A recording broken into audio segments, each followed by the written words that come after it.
Hello tout le monde, j'espère que vous allez bien et bienvenue dans cette petite vidéo du lundi. On vient d'avoir un breakout sur BTC, donc normalement on repasse en position longue. On a eu pas mal d'incertitudes ici, c'est ce que j'ai dit au cours de la semaine passée, des deux vidéos de la semaine passée, peut-être avant. C'est que je préférais être en attente qu'on casse les 45K, on est passé clairement au-dessus. Et si on a la chance d'avoir un retest, eh ben c'est ici, il faut prendre un long pour viser au moins je dirais les 50 000 qui sont cette zone-ci. Et mettre un stop ici en dessous. Si on a une retrace un peu plus profonde, en fait, c'est même l'occasion en fait de pouvoir prendre, d'ajouter à sa position. Et pour moi, tant qu'on ne revient pas en dessous des 40K, on est assez bullish sur BTC. Voilà, c'est tout aussi simple que ça. C'est tout pour la petite analyse de cette vidéo sponsorisée par PrimeXBT. PrimeXBT, n'hésitez pas à checker le lien qu'il y a dans la description. En attendant, on va attendre de voir comment est-ce que ça va se clôturer en termes de weekly. Mais honnêtement, quand je vois comment c'est en train de se passer, je me dis que voilà, on a eu la petite consolidation en daily. Alors là, ça se voit pas vraiment, mais on pourrait se dire qu'on a fait un retest et que c'est juste un retest et que potentiellement, on pourrait repasser vraiment en boule d'un point de vue macro où est-ce à partir de là où on est actuellement. Donc j'aime beaucoup. Je préférerais bien sûr qu'on récupère davantage ce niveau-ci. Donc ici on a eu fake out. Si on récupère ça ici, j'aurais tendance à dire qu'on est vraiment parti pour quelque chose de boule. Donc récupération du niveau en hebdo, c'est important, au-dessus des 50K, et ça pourrait être vraiment pas mal. En attendant, en daily, on peut voir, on avait cette structure qui était la dernière structure de consolidation. J'avais dit que j'aurais voulu prendre un long sur le support, c'est pas arrivé, c'est pas grave. Maintenant, je sais que d'un point de vue daily, je peux repasser boule. Pourquoi? Parce que j'ai toute cette structure ici qui va servir de support. Donc toutes les positions que je veux prendre, c'est long tant qu'on ne repasse pas ici en dessous. J'espère que c'était clair. Honnêtement, il n'y a pas en plus à dire que ça. Une petite chose, c'est que Mechaverse vont faire leur drop. Ah, là-bas, je pensais que c'était censé être le drop le 2 ou 3 octobre. Apparemment, ils ont retardé de quelques jours, donc my bad.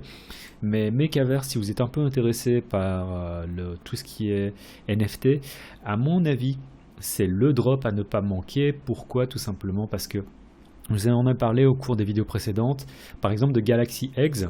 Galaxy Eggs, qui y en a donc presque 10 000, il se vendait, alors on va aller chercher ça, il se vendait, le mint se faisait à 0.08 BTC je pense.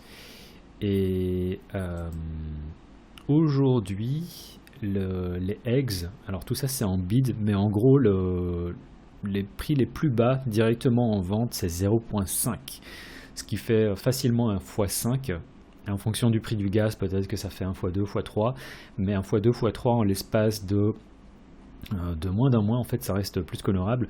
Et il faut savoir que Galaxy Eggs, en fait, ils ont juste... c'est des projets qui sont arrivés plus ou moins au même moment. Ils ont 30 000 followers, et il faut, si vous regardez Mechaverse, ils en sont à 100 000. Ils ont une traction qui est assez folle, donc si vous avez la chance de pouvoir minter des NFT du Mechaverse, il faut dire, ils sont vraiment très très cool, ils ont l'air vraiment très très beaux. Si le dernier produit, si le produit final qui délivre c'est ça, à mon avis ça peut être vraiment vraiment bien. Donc il reste 5 jours, je pensais qu'il restait demain, finalement je me suis trompé. Et vu l'attraction que ça a, à mon avis, ça risque d'être vraiment intéressant en termes de retourner. Et je pense que ça va se vendre aux alentours de 1 Ethereum, ce truc-là. Et que ça va partir à 1 Ethereum.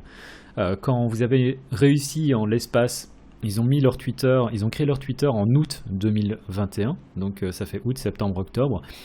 Ça fait moins de 2 mois.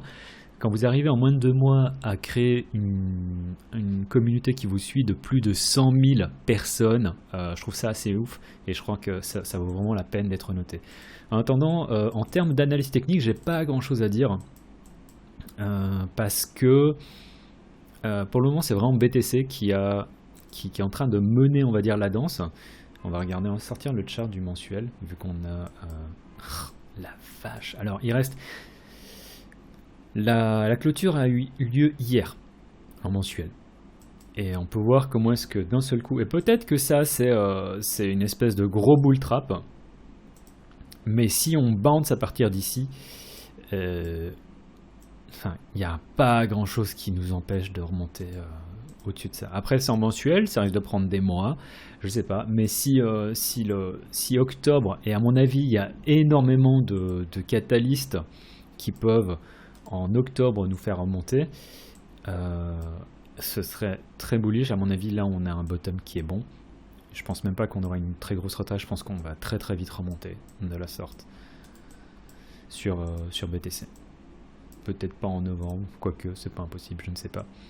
J'ai pas envie de timer le marché, mais quand je vois ce genre de configuration, alors c'est à prendre avec des pincettes, hein, on est le premier jour du mois et on peut tout à fait faire une réversion, je sais pas si ça se dit en français, mais faire un retournement très violent. En attendant, lorsque je vois ce qui est en train de se passer en ce moment, il reste 30 jours, donc à prendre avec des pincettes vraiment, ça a l'air vraiment pas mal. Et quand on regarde le weekly, on a une espèce aussi de chandelle englobante qui est en train de se mettre en place. Alors on arrive au début du week-end, on va voir comment ça va se passer au cours du week-end, mais je trouve ça assez boule ce qui est en train de se passer. Parce que du coup, je me dis que voilà, on pourrait éventuellement avoir un peu de chop au cours de la semaine qui arrive pour remonter de manière assez spectaculaire aussi. Donc compliqué d'être bearish avec ce qui se passe. Comme je dis, il y a les catalystes, cette histoire d'ETF, il y a tout un nouveau narratif qui arrive par rapport à l'inflation, et quoi qu'on en pense de se dire que voilà, est-ce que l'inflation elle va s'installer ou pas, est-ce qu'on va parler d'hyperinflation ou pas. Honnêtement, il y a des tels imbroglio, il y a un tel je sais pas c'est quoi le mot, mais en fait on s'en mêle tellement les pinceaux en ce moment avec inflation. Finalement, l'inflation c'est quelque chose de normal, c'est quelque chose avec lequel on vit depuis enfin moi je sais pas quand vous êtes né, mais depuis que je suis né en fait, je vois bien que les prix ils augmentent, et on parle d'inflation, mais il y a beaucoup de gens qui confondent inflation et hyperinflation. Je pense qu'on est loin de là, mais avec un narratif, un biais narratif d'hyperinflation qui vient de s'installer sur les marchés et un peu partout. En fait, je pense que c'est pas impossible qu'on ait vraiment un run où il y a des gens qui étaient sur le côté qui vont se dire ah putain, mais en fait BTC c'est le seul truc qui dumpe pas si vous comparez avec les marchés classiques. Bah, on a des marchés classiques qui sont en train un peu de se péter la gueule. Alors peut-être qu'on va avoir un bounce ici en attendant, je sais pas, mais je pense qu'on est davantage bon pour faire au moins taper franchement le bas de ce canal haussier. Et si on a en fait un narratif qui se met en place avec d'un seul coup un ETF, avec en plus une histoire d'inflation,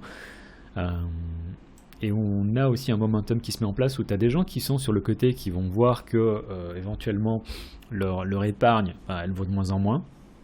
Ils vont peut-être se dire ouais, ce serait pas con d'acheter du BTC, même vu le prix où il est actuellement.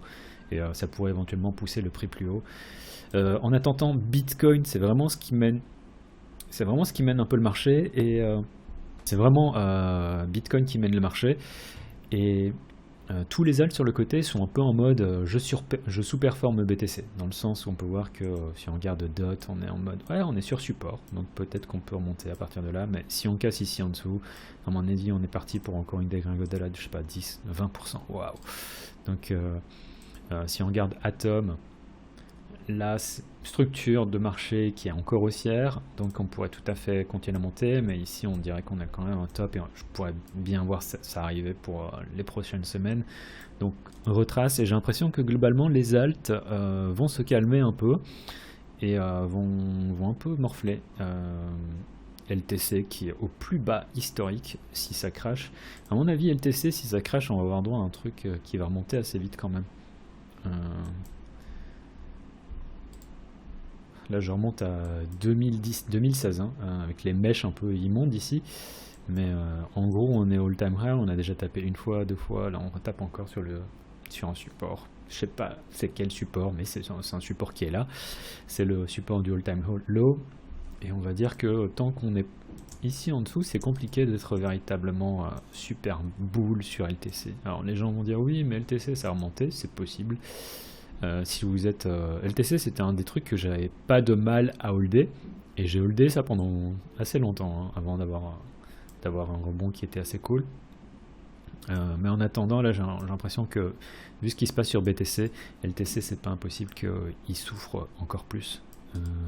Donc je suis pas chaud, d'autant plus qu'on est vraiment dans une downtrend et on n'est pas en plus dans un super bull market. Enfin, je pense que BTC peut vraiment regagner beaucoup de parts de marché. Je suis moins sûr par rapport aux alts. Donc je vais juste m'arrêter là. Je vais regarder vite fait Ethereum contre BTC. Toujours au sein d'un range, donc pas grand chose à dire. On pourrait éventuellement vraiment avoir un bounce à partir de là où on est actuellement, vu que ça fait déjà un certain temps qu'on est au sein de cette consolidation et il faudra attendre qu'on ait soit une cassure vers le bas, soit une cassure vers le haut. Mais vu que ça fait déjà une consolidation depuis une dizaine de jours, à mon avis, le mouvement qu'on va voir, sauf si on a une récupération rapide du niveau, ça va être indicatif de ce qui va suivre. Ce serait pas impossible en plus qu'on ait. Et ça, j'en ai parlé tellement de fois sur la chaîne, c'est si on a ce genre de mouvement fuck-up. Et c'est pour ça que je me place pas là-dessus, là maintenant. C'est si maintenant on a... Là on a quoi? On a notre range. Et je vais le prendre en 4 heures. On a le range, on est déjà en train de se trader dedans depuis 20 septembre, donc ça fait 10 jours. Si maintenant on a une cassure, hop, et qu'on vient récupérer le niveau ici assez rapidement, bah ça c'est votre entrée. Pour viser ça bien sûr, mais globalement je pense pas qu'on va s'arrêter une fois là, deux fois là, trois fois là, pour s'arrêter encore une quatrième fois. À mon avis on va aller chercher un niveau qui sera plus haut. Donc ça peut être une très bonne entrée, un très bon setup. C'est on a un fake out, on récupère un niveau, et là ça fait un parfait setup pour une entrée. Pour ceux qui sont chauds en trading.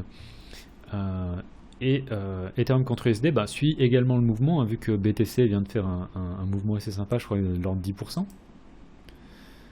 Ouais, 9, allez, ça dépend où est-ce que vous prenez le plus bas. Si vous prenez le plus bas à partir d'ici, ça fait 15%, ce qui reste vraiment assez conséquent, hein, pour BTC.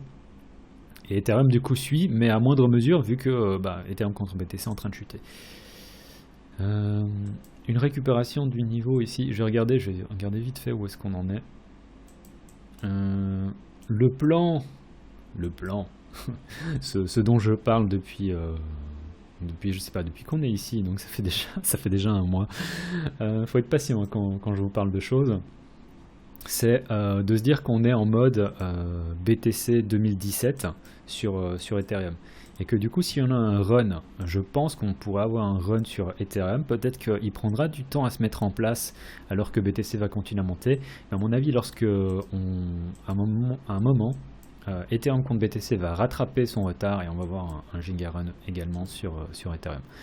Bref, donc l'idée de se dire que on est éventuellement au sein d'une formation en triangle ascendant sur Ethereum contre USD aussi, ça reste toujours d'actualité pour moi et je reste chaud.